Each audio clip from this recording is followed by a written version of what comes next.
ما امروز با بچه‌ها اومدیم بیرون کانتنت دراریم. بعد خلاصه که کانتنت نداریم، می‌خوایم کانتنت در بیاریم و با بچه‌ها الان پیش پاتون آقای سام هم داشت می‌زد. با بچه‌ها اومدیم بیرون. سلام. اینا که بعد داریم می‌خوریم. این آقا رو دیدیم دیگه. محمد جان بیا اینجا. ایشون تو ولاگ کجا رفتیم؟ شهریار. و آقا آرون فکر کنم اولین بار داریم میبینیم. بیا. و با بچه اومدیم کانتنت کردیم برای اینکه هیچی نداریم. آرون آبو حیف نکنی ها. خب بذار من این چیز کنم. بعد نه یک دقیقه دارم ریکورد ننداز حیوون. یک دقیقه دارم ریکورد میکنم و همینجوری قراره راش بگیریم. آقای محمد فوشاتو ترک کن چون داریم. بابا میخوام بذارم یوتیوب دیگه. بابا خفه چیز بدی این الان خفه میشه میبینم. نه خفه شو نه. آقا نگاه چیزا رو سلام علیکم. آرون حرفی چیزی میخوام بذارم یوتیوب به بچه‌ها. ببین من میخوام تو یه چیزی یاد بدم. یادتون باشه من نمیدونم مانی این بشر مانی شهبازی آورده باشه توی ویدیوش نه میذارم. مانی 100% آدم خوبی عاشقشم. مانی اگه این ویدیو رو میبینی تو میخوام یاد 20 بزنم. قبوله. ما میاد در خونه. با تو سر ویدیو سر ولاگ چی؟ نگاه کن. ولاگ شهریار گفتی کد نه.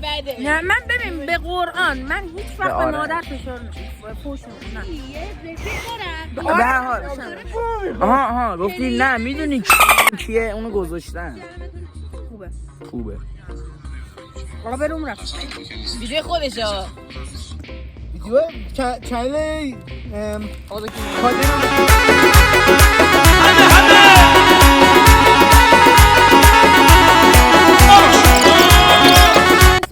من هر چی باشه ریکورد میکنم. یه ویدیو بگیر کانتنت نه و یه ویدیو دیگه بگیر بهش ریاکت کن. وای حاجی مهریه سیلاخ باشی کیه؟ ترفند کانتنت بی‌نهایت. سیلاخ باشی آقا همین کارو میکنیم. زندگی منو خب واسه بیا اینجا چی خریدی بیا بگیر اینو. سنس در اومد بیا. واسه بده. چیه؟ چی کردی؟ عطر دیگه. این چیه؟ مونه میشه واسه دارم نمیاد باشه باشه ذکر بی باشه. آقا چرا اومدیش؟ نه بابا این شرف نندازیش بیشتر دیگه میخوام بگم بیا اصلا نباید نور بخوره و بکنم شوره که همه جنایش دارم ولی سیلیکون ولی دستت بیا دستت بیو بعد بولو بیا بعد داشتم آقا اولیش نشید اولی که خودم بخوره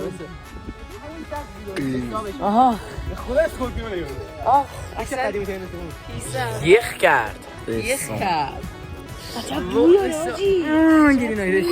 تبلیغ و ای ول حاجی بو شام فیروز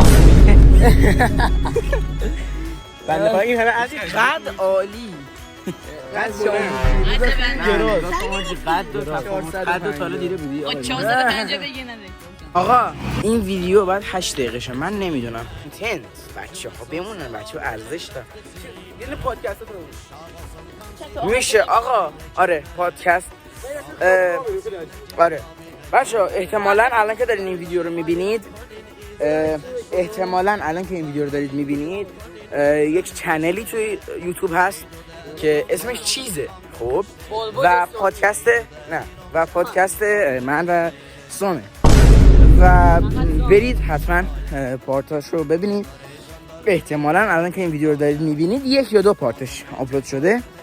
برید کامنت بذارید نظرتون رو بگید سابسکرایب کنید. آقا خدافظی مخصوصا یادم رفت. خیلی ممنون که این ویدیو رو دیدید. این گشنشه بریم یه چیزی بخوره. آره نه بابا و مرسی که این ویدیو رو دیدید. بدون کانتنت رفتیم جلو. دم هر کی که این ویدیو رو دیده گرم. کامنت فراموش نشه. عشق منید. بای بای.